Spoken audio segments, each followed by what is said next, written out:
getting ready to speak with Assemblyman Mr. Sonny Craig, and of course, we'll get into the conversation in environment and recycling, and of course, an initiative undertaken by the THA. And we'll get into our conversation in a few minutes. Obviously, we've got to be mindful of how sensitive the environment is. As while I'm there, let me cuss. In Mason Hall, I see like they're turning, entering my village into, what is called, you put down garbage and then you cover it with dirt. It's called a landfill. Although we do not want a landfill in Gadhill, Mason Hall, for God's sake. Who authorized that? That cannot be acceptable. And so as soon as Mr. Craig is ready, maybe he can speak to that. I don't know if he's leave Buku and come up Mason Hall and tell them to dump there. All right, okay. Let's Good morning. Good morning and welcome, Mr. Sonny Craig. Good morning. Always a pleasure being here. Very good. All right, let's get into this initiative of environment and recycling. What is it about? Well, let me first let you know, we had nothing to do with no landfill in Mason Hall. Okay. Right? So, all right, well, talk to your partner Whitey now. Let them put up a sign and say no dumping there. It's really painful to watch. Correct. I love my village. I love Tobago too bad. Yeah. And sometimes I want to stop there and tell them, truckmen, all you crazy. Who authorized all you to do that? But I'll be out of place. But at the end of the day, somebody needs to make that intervention to stop that dumping. Because what they do, they bring all kind of craziness and then they put dirt and cover it so it look like nothing there. Yeah. That's a landfill that they're creating, and we do not want that in Mason. And is it private property or state property? That is Delphi land, you know. It's always the state, Delphi. That's on the bottom of the hill when you come into Mason Hall. They've been doing that for a while. Yeah, something needs to be done. All right, let's get into it. Interesting that you start with the word landfill or word landfill, because the landfill that we presently use up at Sterling Park, it began as 10 acres, to me, prime real estate. If you've been to the landfill, you realize that just the view of the south coast and the Atlantic Ocean is really beautiful up there. But I can't understand why that place was commissioned for landfill. But that 9 acres has been exhausted already. So we're down to the point where we have less than 1 acre under use. So recycling will have to become a serious part of our conversation going forward. The idea has been around for a while, and now we're at the stage where we're having conversations with potential partners. Even Swimcall is interested in being a part of it. The main elements for recycling at the moment would be plastics and tires. Yeah? So it's something that is still not conclusive as this conversation would like it to be conclusive, that we are there. We are not there yet. All right. Yeah? Mr. Craig, let me bring, all right, so there was a young man who was doing recycling at Nipdeck. I call it Nipdeck. Tidco. Yeah. Right. And for some reason, he's put out. And when I went there to see what he was doing, I was really amazed. And I said, thank God we have somebody who could recycle plastics and bottles and all of that, Mr. Roberts, let me call his name. For some reason, there is a battle between him and the management at Nitco. Tadco. Can you speak to I'm not getting into the details, but are you aware that there's someone with the skills and the ability and the knowledge to recycle plastic? Yes, I know about it. I visited him on a couple of occasions. You know, I wouldn't comment on that situation today. Because it's... Yeah, it's a bit technical, and I've not been sufficiently advised on the whole conversation. All right. So, you know, I think that we need to have that kind of facility. We need to have that kind of skill set in the Tobago space. As I referenced the landfill, you'll appreciate that.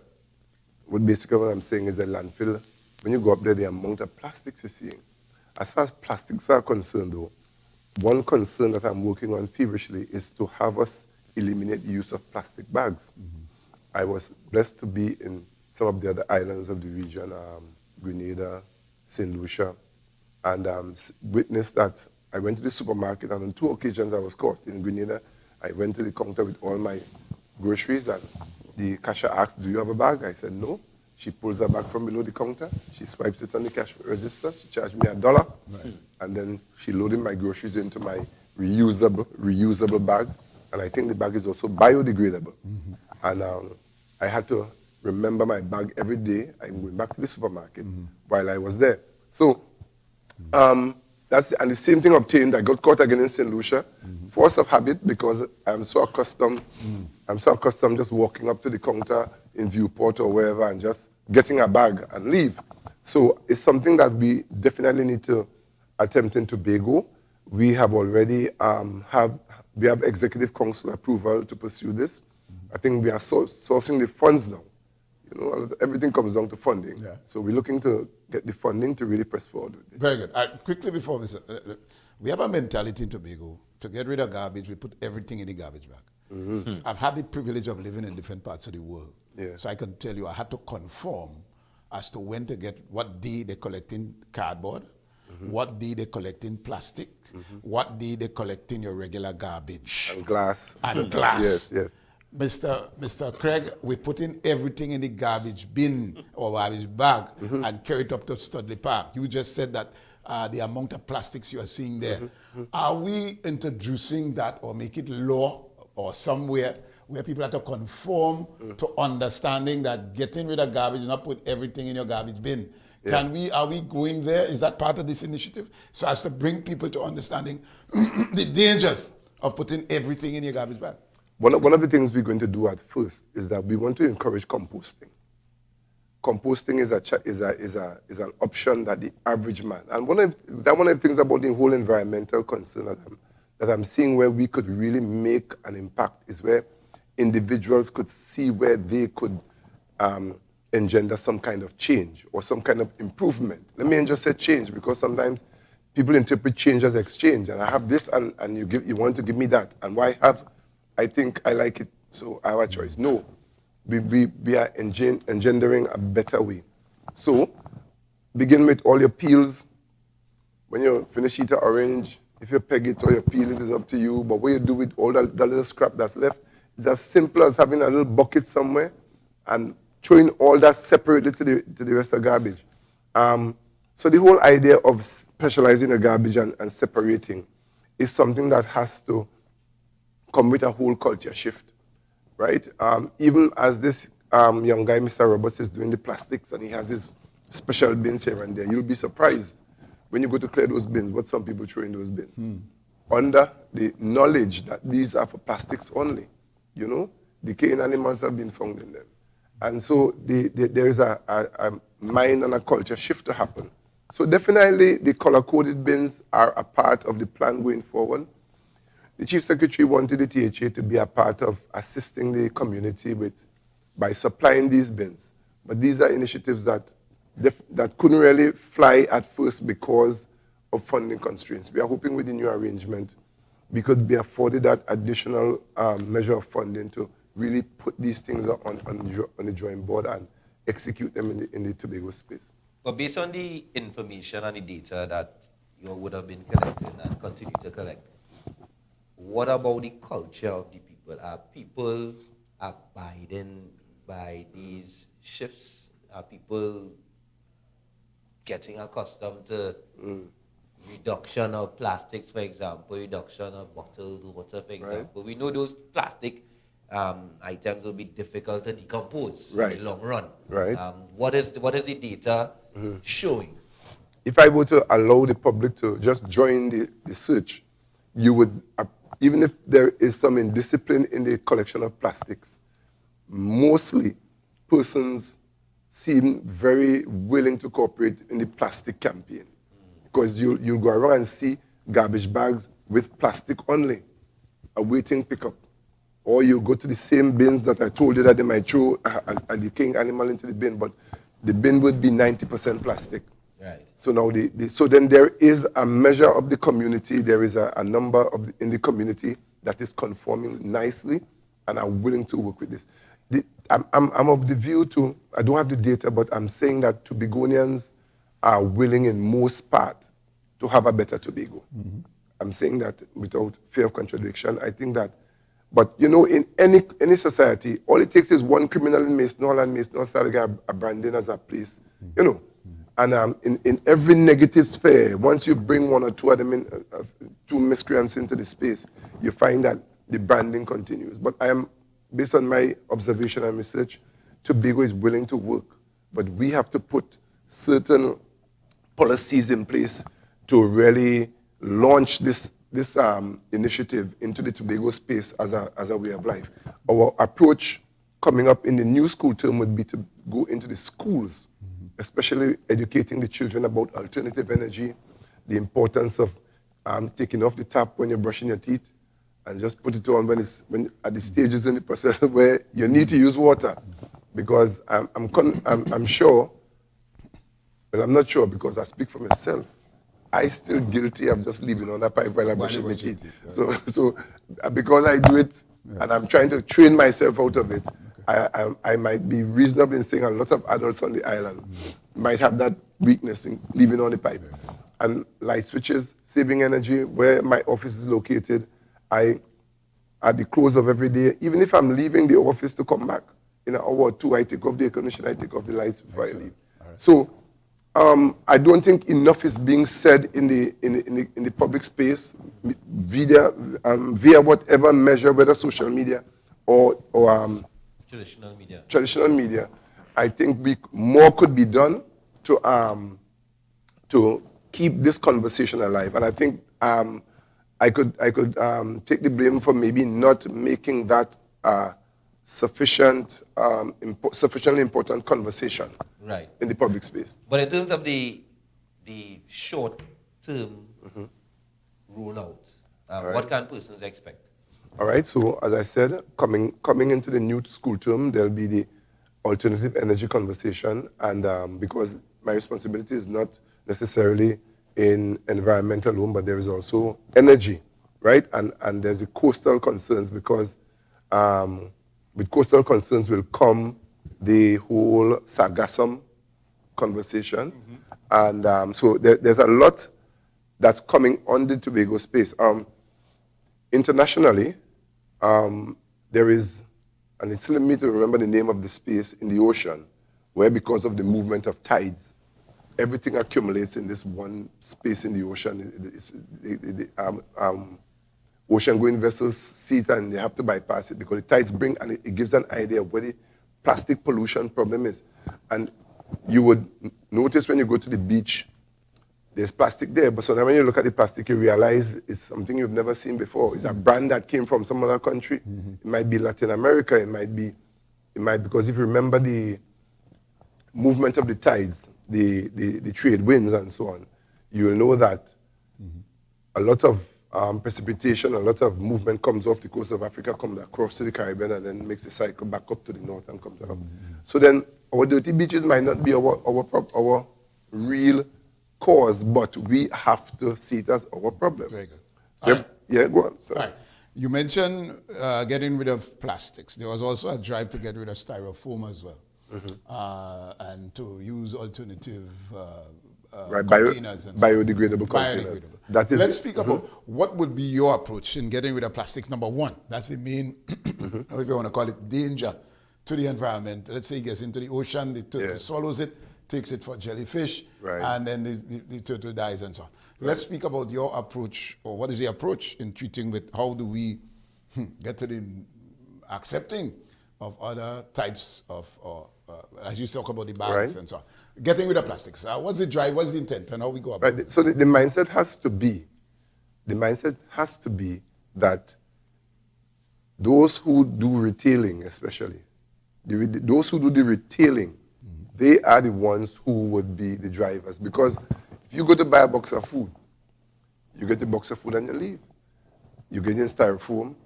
In the case of some of the chicken and fries places, you get in a kind of cardboard box thing lined with some kind of wax or something. If that were to change, it doesn't change the fact that you're hungry and you're getting what you want to eat and you leave. So it begins with the retailers, and that's where the legislation and the policy making has to go, right? When the THA as a policy making body makes final decisions on these things, it must go along with our educational drive, and that educational drive is going to be the motivator for people to come on board. We are not telling you to change just for change's sake. We're looking for a better way. I noticed that same, even right now in the office of the Chief Secretary, there is no use of plastic bottles, and that's where it begins. It begins with personal responsibility. And even though we have ordered thousands of bags to make the first injection of alternative plastic in the communities, it doesn't hurt if I'm understood this morning that somebody makes up their mind and say, look, I have other bags I could use. I'm going to carry a bag to the supermarket today and just stop the use of one additional plastic bag. Yeah? Yeah, so I'm encouraging the public. But there's a campaign that needs to follow that, Mr. Craig. You could talk about it, but it has to be some public campaign. Yes. You're speaking here now, yes, and we are aware and so on. But I know when you, let's say a slogan, no plastic for me. If everybody is saying that, right. And why, right? Right. In the schools, from every area of where people, congregate to impact the minds of the youngsters and so on, to understand that the dangers of plastic, if you burn it, the toxic fumes can destroy you or damage you. Right. You use it wherever you dump it in a place, it doesn't rotten like a paper bag. All right. So how do we come to, you mentioned some fast food outlets that give you a paper bag. I don't want to call anybody name. Right. The box of chicken is in a cartoon, in a paper box, right. or whatever we call it. Right. So how do we convert from plastic to paper? Back in the day, it was all paper and glass bottle. Plastic wasn't popular. But you might, talk to us. You might be too young to know what 5 roses paper bag. I know about 5 roses paper. But 5 roses flour. 5 roses paper bag. But there was a handle bag that went I along with it. I strong. remember Mommy sending in the shop, she used to fold it up and send you know about that? And sometimes you put 2, depends on the weight. Right, good. So as children, I remember we could have comfortably burned everything. Yeah. Everybody had fireside in the yard because when you wake up in the morning and they rake up all the leaves, everybody had fruit trees in the yard, and you make a little fire in the corner and they burn everything. No, you can't do that. All right? Because if your neighbor burns plastic and the wind direction doesn't favor you, you have some discomfort to go through as you go forward. So I think that now my invitation here, much appreciated, but there are some other things to put in place that would demand that you have me back here, maybe at the time when school reopens around that time, where we could have the deeper discussion, because the branding and the mascots and the slogans have to come to the fore as we go forward. So it's well in train, but that it's not complete to the point where we could masticate it the way we're supposed to this morning. But naturally, the budget presentation for the next fiscal year is upcoming. And just on the surface, what would be on the priority list with respects to exactly what we're speaking about with all right, so environment? A serious recycling initiative must be put in place. This is one matter that is being looked at in the context of public-private partnership, and there are offers being made from international recycling businesses, this an agency, businesses that are on the table for consideration. These must be weighed against the existing laws of the country and the policy framework in which they are asked to function. Even as far as Canada, some from Trinidad, they want to come in, set up. The expectation is that the teacher will provide the space for them to operate, and they would come with their plans and so on. This would be the real deal breaker in the culture shift, because we could speak to the whole recycling, managing plastics, but as you asked earlier, the warehouse in Shore Park is now being filled up with the plastics. And of course, that is not garbage. Once it could be recycled, it's no longer garbage. It's something that carries market value. So we have so much of that, literally maybe thousands of bottles. So we need a proper warehouse. That's what you're basically speaking to. No, we need a processing plant. So because, at Shore Park, I think what Mr. Roberts did is that he brought it down into maybe rice grain sized particles. You bag it and you could export it. And there are those in the different countries with manufacturing capabilities who would convert that into different items. And if you're on YouTube, you have a fair idea how far this technology has gone. No, all right. So given what he has brought to Tobago, and I'm saying that because before him, we had no ideas of how we could recycle plastic. Right. And he comes here with the knowledge, when he graduated from Canada and so on. Yeah. And if all they look sharp, they might take him back because we have use for him. And I'm asking, given the interest that we have from varying parts of the world, and we have an individual here, can he, even though all of vex with him and fall out with him and thing, because whatever caused the fallout, is there accommodation for people like him so as to pass on the knowledge? Because he come here with the skills and the talent. Yeah. There are young people who can learn and understanding that the industry of collecting plastic, because the millions of dollars we can earn from it, just like scrap iron and so on. India is a market and so on. Is there any idea and a hope that we could come to a place where we... I don't think this THA is going to deny any Tobagonian or anybody who lives in this space, deny them an opportunity to do what they do best. I just think that whole thing is a matter of policy, ensuring that the intentions are met and what the original arrangements are maintained, you know. So I know you asked me the question earlier, and as a skilled journalist, you have asked me again, although I told you earlier. so as I said earlier, the setup down at TATCO is something that maybe when the TATCO guys come on board, you can have the conversation with them, right? No, but as I'm saying, based on how I understand my team in the Tobago House of Assembly, we will not deny a Tobagonian with that kind of passion and opportunity once everything measures up to what the All right, guidelines one more before you go. The question of eradicating plastics, fine, plastic bottles and so on. Glass bottles might be a challenge. And I think why plastic was considered is that they would take when Coca-Cola came in, drinks came in the plastic, they take it and they throw it on the ground and they tell you can't break. Right. And so that's why that got a blight to be accepted. Right. If not plastic bottles and not glass bottles, then what? Is there any other material, that biodegradable, whatever, that can use in replacing glass or plastic? Well, then it will come down to cups. It will come down to cups, you know. You remember you had cups with seal covers at a point in time. It would not be as ambidextrous or or animated, because with plastic, you drink half and your baby across the room and you could throw the bottle and she could drink the next half. With a cup, you can't do that. Right. With a bottle, there's a fear if she can't catch, you go drop and break. So, but... shouldn't be throwing food.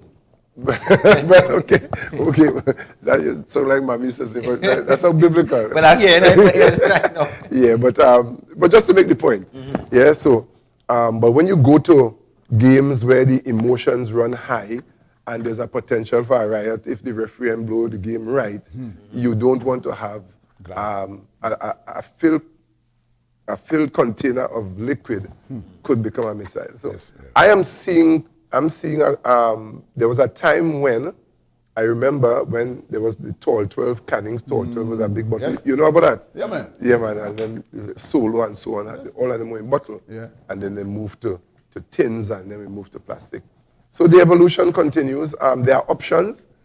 Whether or not they'll be readily accepted as a plastic bottle, because it must admit that it's very flexible, it's lightweight and all that. But the other options will be explored, and I'm seeing cups, and the cups will be biodegradable, of course. And that's an option we could use going forward. You recently made a message in recognition of World Environmental Day. Yeah. And you spoke to the re-establishing or utilizing the facility at Cove. Just tell us a little bit more on what are the plans for there. All right, so you recall I said a bit earlier about international investors willing to come on board and to manage recycling of waste in Tobago.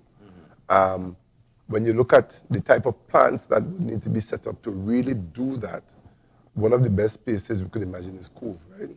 Because Cove has the easy access, it has the topography is ideal compared to doing it in an area where you have to do massive landscaping and benching of the land to set up a plant. Cove is designed for industry. So that's an easy option, yeah? So that would be most likely the space that would be considered. The recycling of waste does not, or the concept of waste does not fit into the Cove model. Cove was not designed as a place for waste. So in my estimation, what would be going to Cove, should the THA decide to use Cove, what would be going to Cove is a cleansed product. So we're not going on to sort out garbage because that could affect this stench and everything could affect what Cove was intended for. But if you have a plant at Cove that's dealing with plastics or dealing with tires, that's what's going on there. Not everything mixed up. So that will come in conjunction with the education and culture shift and training that is necessary. There might be a pre-processing space, and that might be Studley Park for where we could do the sorting and so on, and at Cove, we do the final processing of the recyclables. Yeah. Okay, and we'll definitely follow up on that. And another thing is the end-of-life vehicles. Right. Tell us what is in plan, what Right. is in store. That project began since in March, and we know a lot of old vehicles on the road have sentimental value, and so we are trying a very patient approach, because I wouldn't like to know you come out and your Viva Vauxhall or your Opel that you had parked up on the road.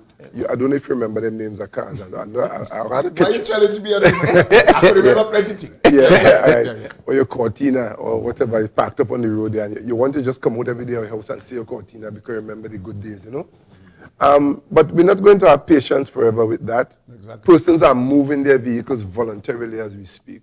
We launch the initiative, and persons are making arrangements to put it on the empty lot they have somewhere else. But we don't just want you to put it there, because sometimes when they put it there, it traps water. It encourages rodents. We wanted to clear the roadway with the intention of allowing drivers that ease of access that was intended on the road. And every time you're going to work in the morning, you have to pass this one car, all four wheels punctured. It's a landmark now. Yeah, okay. So you live next to the red Cortina Park around the corner, and there's a landmark, yeah. So that is ongoing, but it would accelerate. It will accelerate when we have come to the point where we have done a lot of the communication we need to have with the public, and then we'll have the movement of these vehicles in mass. One of the challenges is that you move it from one place and pack it up somewhere else. How do you get rid of it altogether? No, well, is there a plan? The first ones to be moved will be ones that there is no argument over its state and its future. And then the scrap iron people will come in. Okay, excellent. Strip it down and repurpose it. We will recycle these cars. I see it asking questions throughout the interview in terms of what we remember and stuff. I could just share a fun fact. Please do. It has Cuba, they say Brother B, and Mr. Craig, Yeah. has more classic 1950s cars on the road than anywhere else in the world. Yeah, and you know what caused that? The embargoes. The embargo, The embargoes, yeah. Yeah, but I like that. Yeah, and it's a nice thing every now and then. Sometimes there are these car clubs in Trinidad that come to Tobago. You might see a whole line of Mini. The Mini came out in the 1970s around, and you'll see a whole group of fellas who deliberately preserve them Mini, and they'll come 7-10 of them just driving in a convoy going down the road. So, and that's recycling too.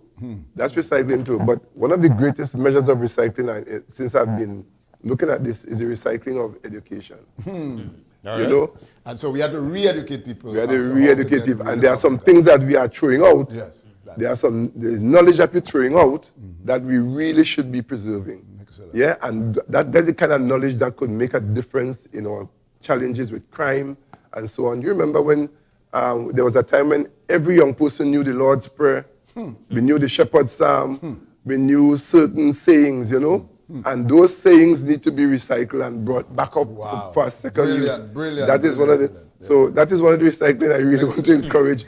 I want to encourage Trinidad and Tobago and the whole world. Recycle some of those good things, bring them back to the front, and see if we can have an impact on our community. Excellent. Mr. Craig, indeed a pleasure being here, having you here as well. And of course, we look forward to how we're going to roll out this whole recycling process. An excellent initiative. All right.